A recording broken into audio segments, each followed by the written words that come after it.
마가복음 1장 1절로부터 8절까지의 말씀을 통해서 그리스도를 보게 하는 삶이라는 제목으로 하나님의 말씀을 증거하도록 하겠습니다. 스위스 알프스산 한 골짜기에 오두막집이 하나가 있었습니다. 이 집은 종치는 집이라는 이름이 붙은 집이었습니다. 눈보라로 인해서 아들을 잃은 한 어머니의 정성으로 만들어진 집이었습니다. 이 깊은 골짜기에는 겨울이 찾아오면 어김없이 강한 눈보라가 일어났습니다. 눈이 바람에 날려 앞을 볼 수 없을 정도로 사방이 흰 눈으로 덮어버리기 일쑤였습니다.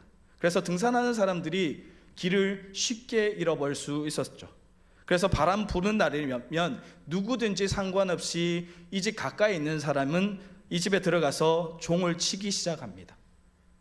그래서 길을 잃은 사람들이 종소리를 듣고 바로 이 종치는 집으로 방향을 잡고 눈과 추위를 피해서 그 집에 찾아 들어가서 구조를 받게 되는 것이죠. 여러분, 교회도 바로 이러한 종치는 집이 되면 좋을 것 같습니다. 길을 잃고 죄 가운데 길을 헤매는 사람들에게 종을 쳐서 구원을 받도록 해야 하는 것이 바로 교회의 사명이 아닐까 다시 한번 생각해 봅니다. 그리고 우리 모두는 종치는 집에 바로 종치는 사람이 되는 책임과 사명을 온전히 감당해야 될 줄로 믿습니다. 여러분, 오늘 우리가 함께 읽은 마가복음에서는요, 예수님보다 먼저 등장하는 한 인물이 나옵니다. 바로 세례 요한이죠. 세례 요한은 자신의 부귀와 영화를 위해서 이 세상을 살다 간 인물이 아니라 바로 모든 것을 다 내려놓고 오직 예수님 오실 길을 예비했던 인물이 바로 세례 요한입니다. 마태복음 11장 11절의 말씀을 보니 성경에서는 세례 요한을 여인이 낳은 자 중에 가장 큰 자다라고 이렇게 이야기하고 있습니다. 이러한 세례 요한의 삶을 우리가 오늘 살펴볼 건데요, 그 세례 요한의 삶 가운데 중요한 특징이 몇 가지가 있습니다. 오늘 우리는 말씀을 통해서 세례 요한이 가지고 있는 이 중요한 특징 몇 가지를 함께 살펴보며 은혜를 나누고자 하겠습니다. 첫 번째, 먼저 세례 요한은 자신의 소명을 무엇인지 분명히 아는 사람이었습니다. 본문 3절의 말씀을 함께 볼까요? 3절의 말씀 함께 보겠습니다. 광야에 외치는 자의 소리가 있어 이르되 너희는 주의 길을 준비하라, 그의 오실 길을 곧게 하라, 기록된 것과 같이. 아멘. 여러분, 혹시 세상을 살아가면서 가장 행복한 사람이 어떤 사람일까요?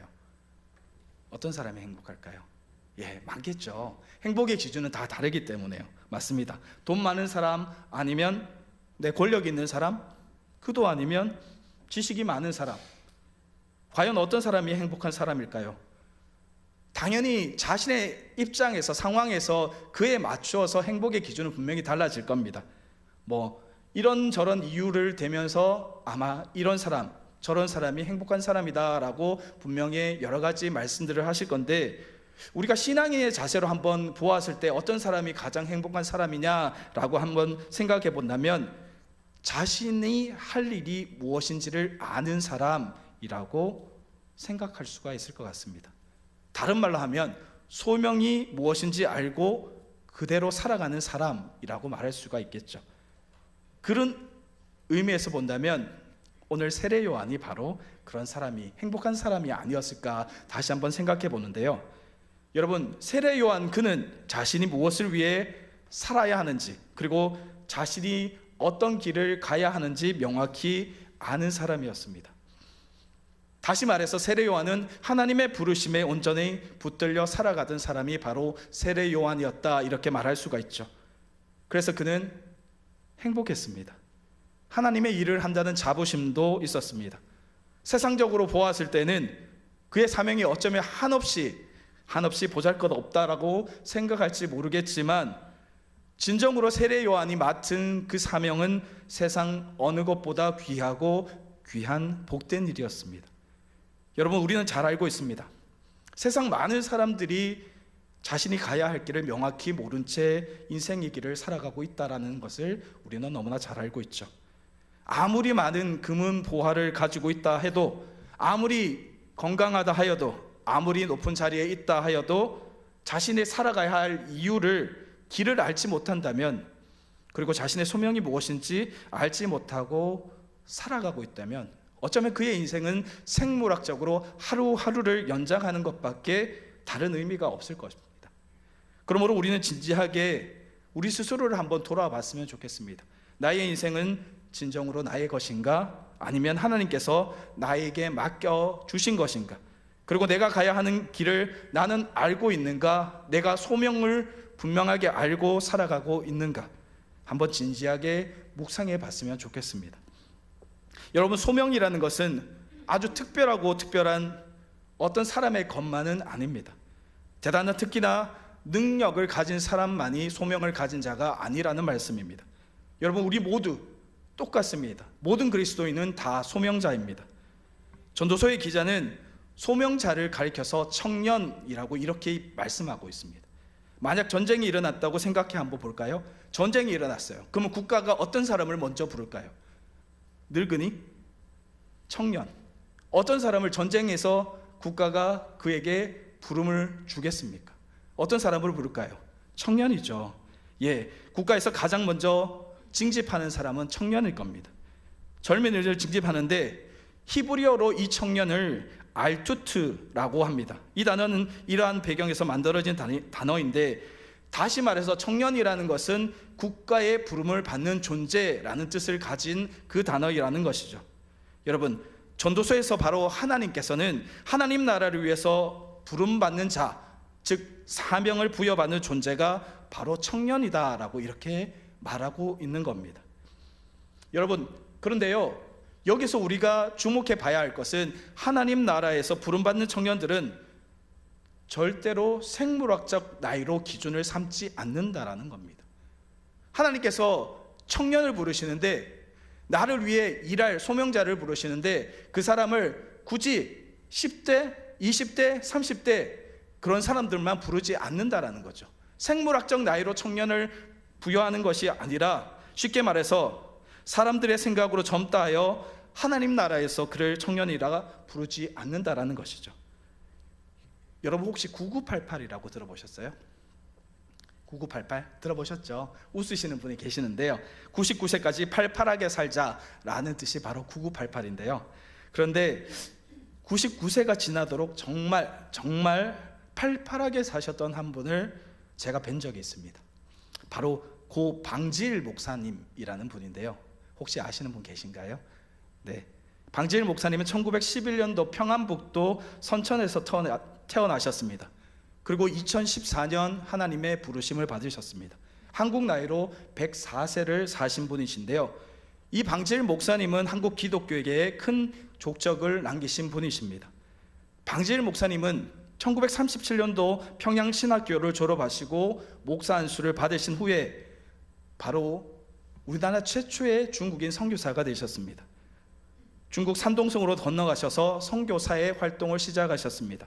중일전쟁, 국공내전, 여러 가지 어려움을 겪으신 분이셨죠. 그리고 1957년 귀국을 하시는데요, 이 격동의 시기 약 20년 동안 중국에서 선교사로 활동하신 겁니다. 그 후에 목사님은 1979년도까지 서울 영등포 교회 담임 목사님으로 심우하셨습니다. 그런데 은퇴하신 이후 평안하게 삶을 사셨을까요? 아니요. 방지일 목사님은 돌아가시는 그 순간까지도 목회를 내려놓지 않으셨습니다. 저는 신학생 때요, 2012년도 13년도에, 그러니까 방지일 목사님이 100세가 넘으셨던 그 시기에 그 분을 뵌 적이 있습니다. 그때 제가 배웠을 때 너무 놀랐어요. 이분이 과연 100세를 넘으신 분이 맞는가 싶을 정도로 정말로 정정하셨거든요. 단상에 올라가서 말씀을 전하시는데요, 목소리에 흐트러짐이 하나도 없으셨어요. 목소리를 작게 마이크를 힘을 삼아서 그렇게 말씀하지 않으시고, 마이크가 없는데도 불구하고 아주 우렁찬 목소리로 말씀을 전하셨습니다. 그분의 음성에서 전혀 연약함을 느낄 수가 없었죠. 오히려 젊은이 못지않는 음성에 힘이 있었습니다. 그리고 저는 그때 목사님의 설교를 들으면서 이런 생각을 했습니다. 정말로 이분은 하나님의 소명을 받은 사람이구나. 그리고 100세가 넘으셨지만 여전히 젊은이로 살고 계시는 분이시구나 라는 생각을 제가 그때 느꼈던 것 같습니다. 여러분, 100세가 넘으셨는데도 방지일 목사님은 전국 방방곡곡 부르시는 어느 곳이라도 그곳에 가셔서 말씀을 전해 주셨습니다. 목사님은요, 정말이지 불꽃 같은 인생을 사셨어요. 정말 모든 것을 다 바쳐서 하나님 나라를 위해서 헌신하는 바로 그 소명자가 바로 목사님이셨습니다. 어쩌면 놀라운 것은 그분의 나이가 아니라 젊은 청년과 같은 그분의 삶과 열정이 아니었을까라고 다시 한번 생각해 보게 되었습니다. 그렇습니다. 여러분, 나이가 젊다 해도 하나님의 부르심에 대한 인식이 없다라면 그는 청년이 아닙니다. 반면 나이가 아무리 많다 하여도 하나님의 부르심에 분명한 소명의식을 가지고 살아간다면 그는 평생 청년으로 사는 것일 수 있는 겁니다. 성경에서 조금 전에 말씀드린 것 같이 청년의 개념을 생물학적인 나이로 구분하지 않습니다. 당신이 부르심을 받았는가? 당신이 가지고 있는 소명은 확실한가? 네, 이것이 청년인지 아닌지를 구분하는 바로 근거가 됩니다. 그런 의미에서 오늘 우리의 주시는 말씀인 세례 요한은 분명한 청년으로 살아갔던 사람이었습니다. 사랑하는 저와 여러분들도 앞서 말씀드린 방질 목사님처럼, 그리고 세례 요한처럼 부르심에 대한 확실한 소명의식을 가지고, 그리고 온전히 그 믿음으로 그것을 감당하며 나아갈 수 있기를 주님의 이름으로 축복합니다. 둘째, 세례 요한은요, 소박하고 검소한 사람이었습니다. 6절 말씀입니다. 6절 말씀 함께 읽겠습니다. 요한은 낙타 털옷을 입고 허리에 가죽띠를 띠고 메뚜기와 석청을 먹더라. 아멘. 성경에 기록되었듯이 그는 낙타 털옷을 입고 살았습니다. 낙타 털옷이라 하니까 오늘날 비슷한 밍크 코트와 같은 것을 상상할 수도 있겠지만, 낙타 털옷은 당시 서민들이 입었던 아주 소박하고 평범한 옷이라고 합니다. 또한 그는 가죽띠를 띄었죠. 가죽띠 비쌀까요, 쌀까요? 지금은 가죽띠 비싸죠. 하지만 그때는요, 가죽띠가 그렇게 비싼 물건이 아니었습니다. 오늘날 남자들이 뭘로 자신의 패션을 드러내죠? 허리띠, 시계, 가방, 이런 것으로 자신의 패션을 드러납니다. 자신의 재력을 과시하는데요, 당시에도 마찬가지였다고 합니다. 돈이 많은 사람들은 허리띠를요, 굉장히 고가의 가죽이나 고가로 이렇게 치장하고 다녔다고 하는데, 예전과 달리, 지금이나 달리 별로 치장할 것이 없는 남자들 자신을 드러낼 수 있는 몇 가지 안 되는 액세서리였다고 합니다. 그런데 세례 요한은 이 또한 특별할 없는 동물의 가죽을 가지고 그저 그냥 끈으로 만들어서 허리를 동이고 살았습니다. 또한 그는 메뚜기와 석청을 즐겨 먹었다고 합니다. 세례 요한이 살았던 그 시기에 생계가 어려운 사람들이 먹었던 것이 바로 이 메뚜기라고 하는데요, 여러분 다른 말로 들어보셨을 겁니다. 쥐엄 열매 들어보셨나요? 예, 탕자 이야기에 나오는 그 쥐엄 열매가 바로 이것인데요, 쥐엄 나무는 메뚜기 나무, 메뚜기 열매라고 불리기도 한다고 합니다. 생긴 모양이 메뚜기와 비슷해서 붙여진 이름이라고 하는데요, 석청은 이스라엘 광야에서나 들에서 쉽게 구할 수 있는 자연산 꿀이었다라고 이렇게 말하고 있습니다. 석청은 가장 가난한 사람들이 먹던 꿀이었는데요, 제가 이 말씀을 준비하면서 여러 성경학자들의 이야기를 한번 살펴봤는데, 어떤 성경학자들은 세례 요한이 먹었던 석청은 사실은 석청이 아니라 대추야자라고 말하는 사람도 있습니다. 진짜 꿀이 아니라 대추야자 열매라고 이렇게 이야기한다고 하죠. 지금도 중동에서는 그 즙을 꿀을 내서 꿀 대용으로 이렇게 사용한다라고 하기도 합니다. 여러분, 세례 요한이 음식으로 메뚜기와 석청을 먹었다는 말은 오직 메뚜기 그리고 석청만 먹었다라는 이야기는 아닙니다. 이 말은 광야에서 구하기 쉬운 메뚜기나 꿀을 취해서 먹었다라고 하는 것이라는 것이죠. 세례 요한은 빈들에서 돈을 안 들이고 얼마든지 흔하게 먹을 수 있는 것으로 끼니를 겨우겨우 때우며 살았다라는 것입니다. 낙타 털옷과 가죽 그리고 메뚜기와 석청 모두 세례 요한이 아주 검소하게 그리고 소박한 생활을 했다는 증거가 됩니다. 여러분, 세례 요한이 살았던 곳은 도시가 아니었습니다. 빈들이었습니다. 광야에서 하나님과 교제하며 검소하고 소박한 삶을 택하고 살았습니다. 그는 빈들에서 자신을 드러내기보다는 뒤에 오실 오직 예수님만을 전하고 살았다는 거죠. 여러분, 우리는요, 하나님을 믿으면서 세상 속에서 사실은 소박한 삶을 살아가기를 원하지 않습니다. 될 수만 있다면 부유한 인생, 될 수만 있다면 여유 있는 삶을 살아가기를 원하시죠. 그렇지 않나요? 여기 가운데, 여기 계신 여러분들 가운데 나는 가난하게 살고 싶어, 나는 될 수 있으면 가난하고 검소하게 살고 싶어라고 생각하시는 분 혹시 계신가요? 예, 안 계신 것 같습니다. 네, 안 계시죠. 나는 될 수 있으면 회사에 하루 종일 일하면서 10,000원만 받고 싶어 하는 분 계신가요? 없으시죠. 될 수 있으면 많이 벌고 싶고, 많이 쓰고 싶고, 많이 여유를 갖고 싶은 것이 모든 인간, 모든 사람들의 생각입니다. 예, 맞습니다. 시간과 그런데요, 그거 아시나요? 부유하고 여유가 넘치면 과연 우리는 하나님께서 우리에게 맡겨주신 소명을 더 잘 감당할 수 있을까? 혹시 이런 생각 해보신 적 있으세요? 말씀을 준비하면서 이런 생각을 해봤거든요. 과연 저도요 포함됩니다. 목사인 제가 굉장히 많은 사례를 받고 굉장히 시간이 많이 남는다면 그 남는 시간, 그 남는 돈을 가지고 더 많이 하나님께 헌신하고 하나님을 위해서 더 많이 사용할 수 있을까? 라고 생각했을 때 물음표, 더 나아가 느낌표라는 생각이 들더라고요. 아니다라는 결론이 나왔습니다. 시간과 돈이 있어도, 나의 삶의 여유가 넘쳐도 주의 일에 헌신하기보다는 오히려 나의 영을 위해서, 나의 육을 위해서 더 많이 그 시간을 사용하고 그 많은 돈을 사용하지 않을까라는 생각을 해봤습니다. 좋은 것을 먹고 다양한 곳에 여행을 다니고 즐기고 여유로운 삶을 살기 위해 애쓰겠죠. 그런데요, 세례 요한은 그 모든 것을 포기하고 오직 자신의 사명을 위해서 자신의 모든 것을 다 바쳤습니다. 그의 삶은 오직 하나님을 위해 헌신된 삶을 살았습니다. 사랑하는 여러분, 저와 여러분들도 우리의 삶에서 예수 그리스도가 비칠 수 있도록, 예수 그리스도를 보게 하기 위해서 세상의 물질적인 것에 얽매이지 않고 오직 하나님께만 집중하는 삶을 살아갈 수 있기를 주님의 이름으로 축복합니다. 마지막으로 세례 요한은요, 자신의 위치를 정확히 아는 사람이었습니다. 5절 말씀인데요, 함께 보도록 하겠습니다.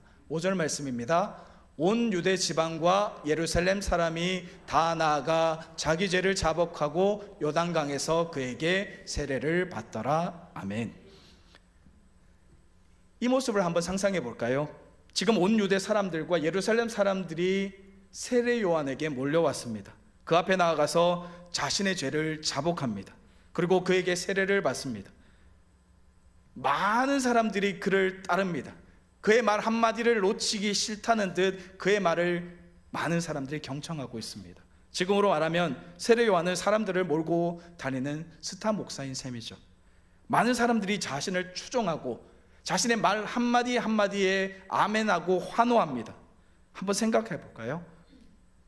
만약에 그렇다면 어떤 마음이 들까요? 교만한 마음이 들만도 합니다.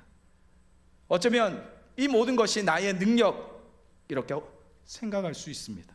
자신의 말 한마디에 많은 사람들이 이렇게 움직이고 이렇게 움직입니다. 정말 자신의 목에 힘이 들어갈 만도 하죠. 그런데 세례 요한은 그럼에도 불구하고 교만하지 않습니다. 자신을 높이지 않고 여전히 겸손히 자신을 낮추고 이제 곧 오실 예수님을 증거합니다. 여러분 혹시 코리덴붐 여사라는 분 알고 계신가요? 네, 독일인입니다. 이분이신데요, 코리덴붐 여사라는 분은 세계 제2차 세계대전 당시 네덜란드의 집에 유대인을 숨겨준 죄로 가족 모두가 체포되는 수모를 겪습니다. 독일군에 체포되어 강제 수용소에 갇혀 갖은 고통을 당합니다. 부모님과 언니는 가혹한 고문 성착취를 당합니다. 그리고 그것을 이기지 못하고 결국에는 모든 가족들이 수용소에서 숨을 거두게 됩니다. 하지만 코리덴붐 여사는 구사일생으로 살아나게 되고 고국으로 돌아오게 됩니다. 전쟁이 끝나고 석방된 후에 코리덴붐 여사는 신학을 공부하고 주의 종이 되어서 여생을 화해와 용서의 복음을 전하는 일에 매진합니다. 코리덴붐 여사는 고국이었던 네덜란드, 그리고 전쟁을 일으킨 당사자인 자신의 가족을 죽인 독일 사람들과 전쟁의 상처를 안고 살아가는 사람들을 돌보며 전 세계 가운데 하나님의 사랑과 용서의 메시지를 전한 인물로 유명한 분입니다. 이분의 집회에는 항상 많은 사람들이 몰려왔습니다. 그리고 눈물을 흘리고 회개하고 회심하는 성령의 역사가 늘 일어났습니다. 그가 가는 곳마다 많은 환호와 박수가 넘쳐났습니다. 이분이 목회할 때마다 많은 사람들이 그를 따랐습니다. 그리고 옆에 있던 목사님이 하루는 흐뭇하게 이 모습을 바라보면서 목사님, 이제 그만 웃으시죠. 많은 사람들이 이렇게 환호하시는데 나가서 손 한번 흔들어 주세요 라고 이렇게 말했습니다. 그때 그녀는 딱 한마디로 그 물음에 답했다고 합니다. 목사님, 나귀가요 주인 흉내내면 안 되죠. 저는 주인이 아니라 나귀일 뿐입니다. 고리대금 여사는 영광 받으실 분은 자신이 아니라 바로 주님이라는 사실을 분명히 알았던 겁니다. 자신은 예수님을 등에 태우고 예루살렘에 들어가는 나귀에 지나지 않는다는 사실을 분명하게 말씀하신 겁니다. 미국의 한 예배당에 아주 작은 소박한 강대상에 이런 작은 글씨가 쓰여 있다라고 합니다. 무슨 글이 쓰여 있냐면 백성들로 하여금 그리스도를 보게 하라. 다시 한번 말씀드릴까요? 백성들로 하여금 그리스도를 보게 하라. 여러분, 우리들은 모두 예수님을 태우고 예루살렘 성에 입성하는 나귀에 불과합니다. 내가 아니라 오직 주님만이 영광 받으셔야 합니다. 세례 요한은 세상의 박수갈채가 자신을 향해 쏟아지는 중에도 그의 위치를 너무나 정확하게 알았습니다. 자신이 주인인지 아니면 주인을 태우는 나귀인지 그는 분명히 알았던 거죠. 그래서 나는 광야에서 외치는 자라고 이야기하지 않았습니다. 그는 나는 광야에서 외치는 소리다라고 이렇게 겸손히 고백합니다. 그는 그저 나는 예수님을 전하는 작은 소리에 불과합니다라고 고백한 것이죠. 여러분, 소리는요 형체가 없습니다. 소리는요 눈으로 볼 수가 없습니다.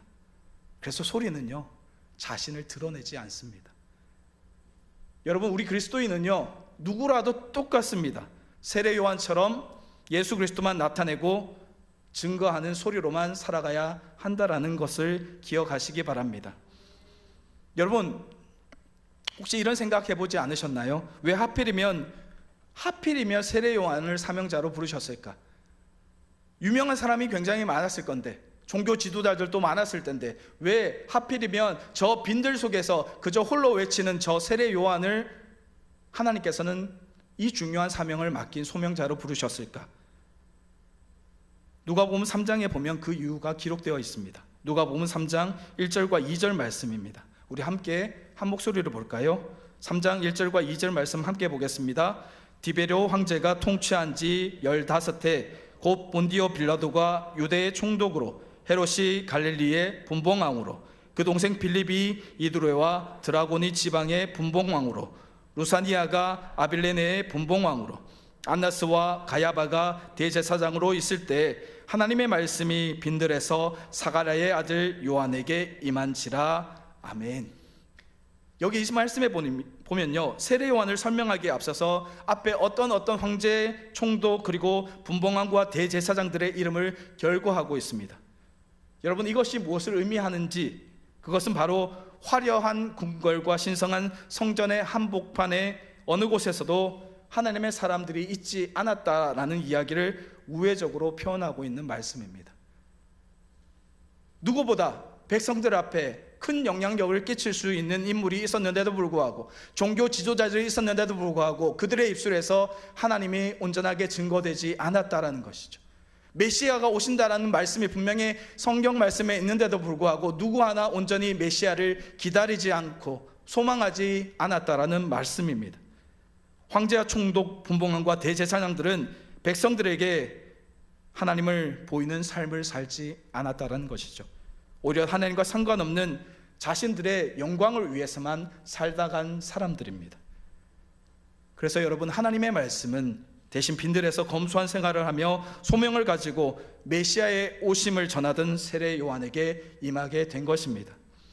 세상 가운데 영적인 지도자가 없는 상황, 종교 지도자들이 하나님의 참된 일꾼이 아니었던 상황에서 오직 세상과 동떨어진 빈들 가운데서 홀로 외치던 그를 비로소 하나님은 주목하여 보시고 부르시고 그를 귀하고 복되게 사용하신 것입니다. 세상 사람들의 환호성 속에서도 교만하지 않고 자신이 있어야 하는 위치를 바로 알고 소명을 다했던 세례 요한처럼 여러분, 어쩌면 우리도 날마다 빈들에 서야 하지 않을까요? 내 목소리를 내고 내 주장을 하는 것이 아니라 예수님을 전하는 작은 소리가 바로 우리가 되어야 하지 않을까요? 사랑하는 여러분, 그래서 우리들의 삶은 바로 내 삶을 통해 그리스도를 보게 하는 삶을 살아가야 할 것입니다. 여러분, 나의 인생이 세례 요한처럼 예수님을 예비하는 삶이 되어야 한다라는 말씀입니다. 나의 모습을 통해, 나의 행실을 통해서 가까이에는 나의 가족들이 그리고 이웃들이 예수님을 알아가야 합니다. 교회에서뿐만 아니라 가정에서 그리고 사회에서 우리는 그리스도인의 소명을 가진 자의 모습으로 살아가야 합니다. 사랑하는 여러분, 우리는 이름만으로 그리스도인이 되어서는 안 됩니다. 어떤 교회 다니는 사람, 저 사람 예수 믿는 사람이야, 그것으로 끝나서는 안 되죠. 내 삶 자체가 바로 그리스도인이 되어야 한다라는 말씀입니다. 나로 인해서, 나의 입술을 통해서, 나의 행실을 통해서 예수님을 알도록, 나의 행동으로 인해서 예수님이 오해받지 않도록 진정으로 나의 삶을 통해 예수님이 보여지는 삶을 우리는 살아가야 할 것입니다. 사랑하는 저와 여러분들이 바로한 이러한 삶을 살아갈 수 있기를 주님의 이름으로 축복합니다. 여러분, 세례 요한은요, 공적인 사역을 시작하면서 빈들에서 유대인들에게 던진 첫 마디는 바로 회개하라라는 말씀이었습니다. 회개하라, 천국이 가까이 왔느니라. 세례 요한이 왜 회개하라고 외쳤겠습니까?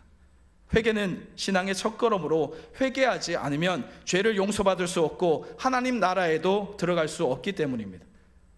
예수님께서도 마찬가지셨어요. 공생애를 시작하면서 외친 첫 마디가 바로 회개였습니다. 예수님도 마태복음 4장의 17절의 말씀에서 이렇게 말씀하셨죠. 회개하라, 천국이 가까이 왔느니라. 사랑하는 여러분, 우리 모두 회개할 수 있기를 주님의 이름으로 축복합니다. 여러분, 세상을 마주보고 있으면 우리는 회개할 수가 없습니다. 세상의 모습이 우리에게 비춰지기 때문이죠. 세상을 마주 대하고 세상을 우리가 온전히 바라보고 있으면 세상의 것만 우리 눈에 들어옵니다. 세상의 가치로서 살아간다면 어느 누구도 진정으로 회개할 수가 없습니다. 하지만 우리가 세상이 아닌 철저히 주님만 바라보고 살아간다면 우리의 눈에는 오직 주님만 가득 채워질 줄로 믿습니다. 그때 비로소 우리는 회개의 삶을 살아갈 수 있는 겁니다. 사랑하는 여러분, 세상을 바라보지 않는 믿음을 가지시길 축복합니다. 우리 모두에게 진정으로 회개의 역사가 일어나길 원합니다. 회개를 통해서 가까워진 천국을 선물로 받는 저와 여러분 될 수 있기를 주님의 이름으로 축복합니다. 여러분, 오늘 말씀의 세례 요한을 통해서 우리들도 주님과 우리만 보이는 빈들 가운데 나아갔으면 좋겠습니다. 얼마 전에 목사님 새벽 예배 때 말씀하신 것이 제 머리에 가득 채워졌습니다. 영화관이 왜 깜깜하냐고요? 들으셨죠? 네, 깜깜해야 그것만 집중해서 볼 수 있기 때문이죠. 어쩌면 빈들이 그런 곳이 아닐까요? 깜깜한 밤하늘, 빈들 가운데 우리가 던져진다면 우리는 두려움에 떨 필요가 없습니다. 왜냐하면 주님께서 우리와 함께 하신다는 것을 비로소 그때 알 수 있기 때문입니다. 사랑하는 여러분, 그곳에서 잃어버렸던 영성을 회복하는 훈련을 통해 주님을 만나시고 소명을 받는 저와 여러분 다 될 수 있기를 축복합니다. 저희 전화교회 모든 성도들이 오늘의 말씀 속에서 세례 요한과 같이 나에게 맡겨진 달란트는 무엇인가, 또 나에게 맡겨주신 소명이 무엇인가, 내가 서 있어야 할 자리는 어디인가를 알아가시고 믿음으로 온전히 하나님만 바라보고 나아가셔서 하나님의 놀라우신 역사하심을 내 삶을 통해 증거할 수 있는 그러한 삶을 살아갈 수 있기를 주님의 이름으로 축복합니다.